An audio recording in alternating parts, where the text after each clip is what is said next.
Hello. So I recently watched a documentary on basically it's this guy who is trying to find all the blue zones and figure out what the secret is to longevity. So he's going to places in the world where they have higher rates of people who are living past 100 years old, or centurions, I think is what they're called. I thought it was really interesting. I had to stop watching it because they kept pushing all this plant-based crap. They even got into Seventh-day Adventists, and obviously they live longer if they're eating lentils every day, and just stuff that was like, this is obviously not even true.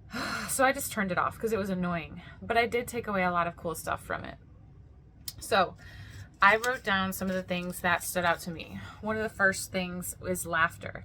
There was this woman who was like 98 years old. She was outside using an axe, breaking down wood, and they asked her, what is the secret to living long? And she's like, laugh every day. Don't get angry for anything. Make everything fun. I was like, wow, that's powerful. Because I do feel like when I have a good laugh, I feel like that's the best medicine that I've ever had in my whole life. Like a belly aching laugh, it's medicine.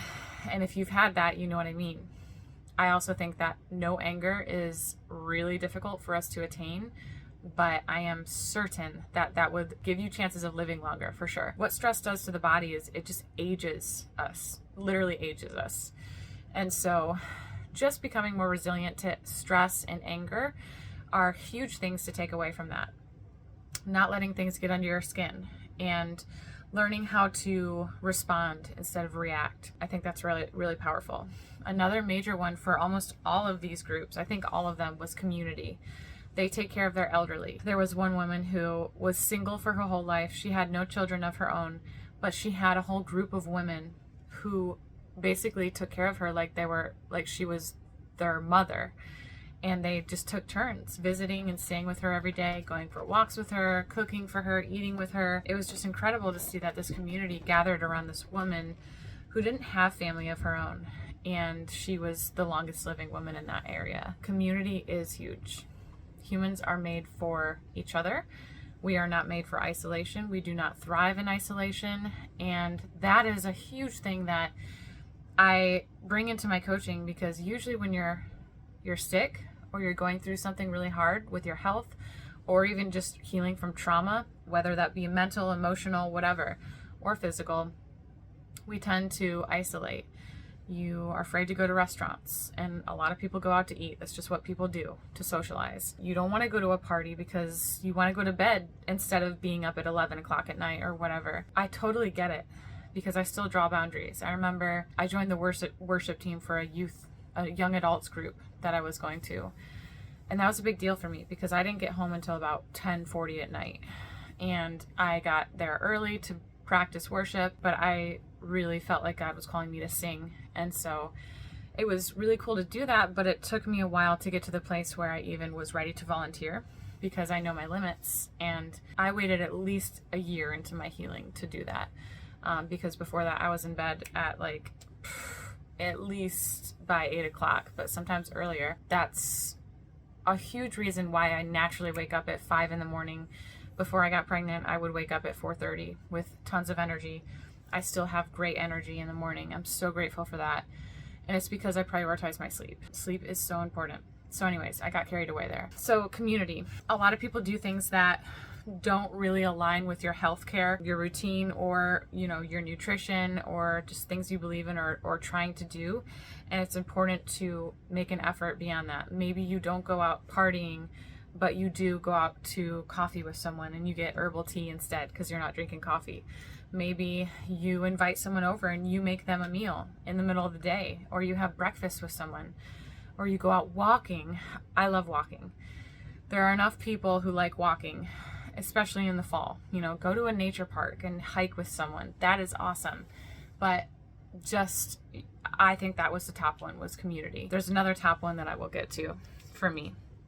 What else? They had no processed foods. All these places literally made their own food. There was one community, where was it? I think it was Costa Rica. This one community, this man was like 103 years old, and he looked like he was 65 or 70.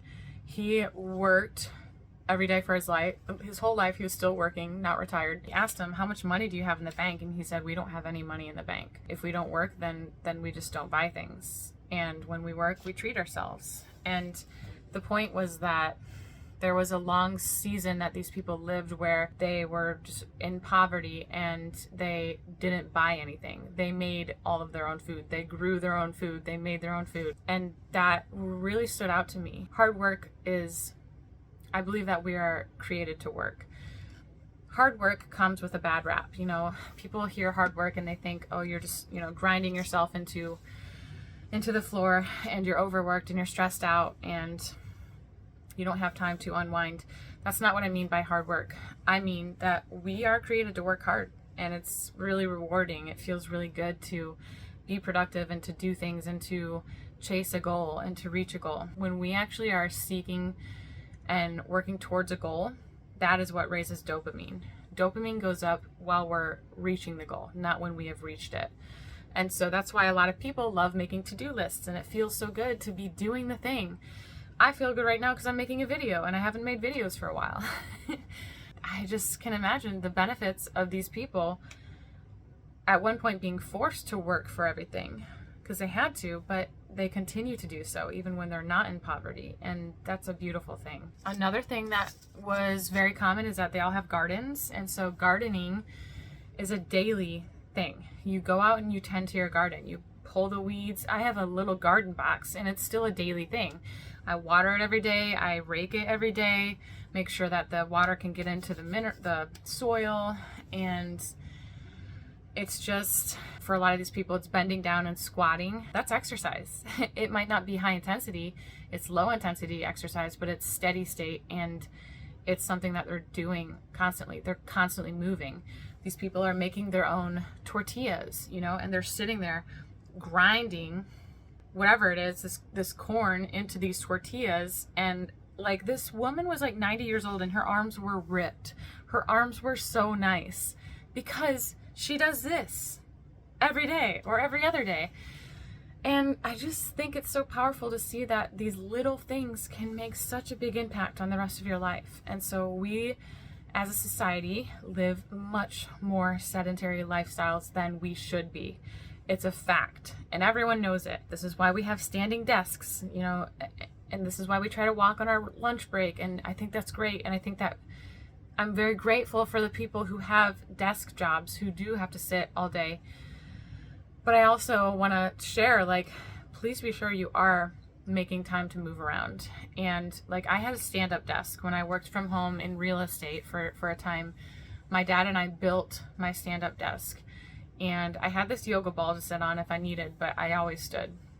And I would just, every 15 minutes or so, I would do some squats, just move around, stretch, even if it's just for 60 seconds. And it made me feel so much better than just sitting down and staring at a screen all day. And I would also look out the window and get the sunlight in my eyes and stuff like that. And so it's huge to be able to move. And now my job permits me to take a walk while I'm taking coaching calls sometimes, or even just be in my office here and stretching in front of the sauna, in front of the infrared panel, which I love. My cozy infrared panel has been so nice. It's just propped up right here, and I stretch in front of it all the time. I do my devotions in front of it. It's been so nice. Highly recommend. My discount code is tailored. They also have miniature panels, and it just allows me to move around. My retreats, I am constantly on my feet. I have to be steps ahead of everything. And so I am planning the meals in advance, even for the next day sometimes. The garlic bread that I make, I have to make the bread the day before because I won't have time the day of. And I'm constantly moving, taking people to their rooms, going up and down stairs. It's a lot of moving, and I love it. I sleep so well at my retreats, and it just feels so good to move my body. So if you're someone who struggles with being sedentary, highly recommend just taking the next step, whatever that looks like. It might be a 5-minute walk. It might be a 10-minute walk one time per day. And then eventually you can increase that to a 30-minute walk one time per day, or maybe 2 10-minute walks. And it adds up and it makes a difference. Another one that was really cool, and I've heard it before, it was a proverb that I read once. And it was the secret to a long life is laughter something else, and never eating until you're completely full. So this is one of the things that they learned, I think it was Okinawa in Japan, where their rule before each meal, you know, all these people are sitting around together about to eat a meal, and there was a phrase that they said, and that phrase meant 8 out of 10. And it means eat when your hunger has reached an 8, or your fullness has reached an 8, not a 10. So it means finish, be done with your meal before you're at a 10 fullness. And I really believe in that. That can get kind of tricky because a lot of us are healing our leptin sensitivity, which is our satiety hormone. Many of us could be coming from disordered eating and restrictive eating. And I don't mean to say that, you know, if you're really hungry, then you just shouldn't keep eating. No, it just means that don't stuff yourself. I do not believe in eating until you're Thanksgiving full. I don't care if you're prepping for a fast. I don't care if you haven't eaten for 60 hours. That's the worst time to eat until you're Thanksgiving full. It's just not how we were created. And so I do think on a regular daily basis, getting into the practice of not stuffing yourself is really powerful. It's good to remind yourself that, hey, I have another meal coming in a couple of hours. And a lot of people are struggling with that because they haven't always had that abundance. And maybe their body just doesn't feel that safe. And so I really love that rule. But then there are situations where you should eat maybe 2 where you feel like you're at a 10. And that's understandable.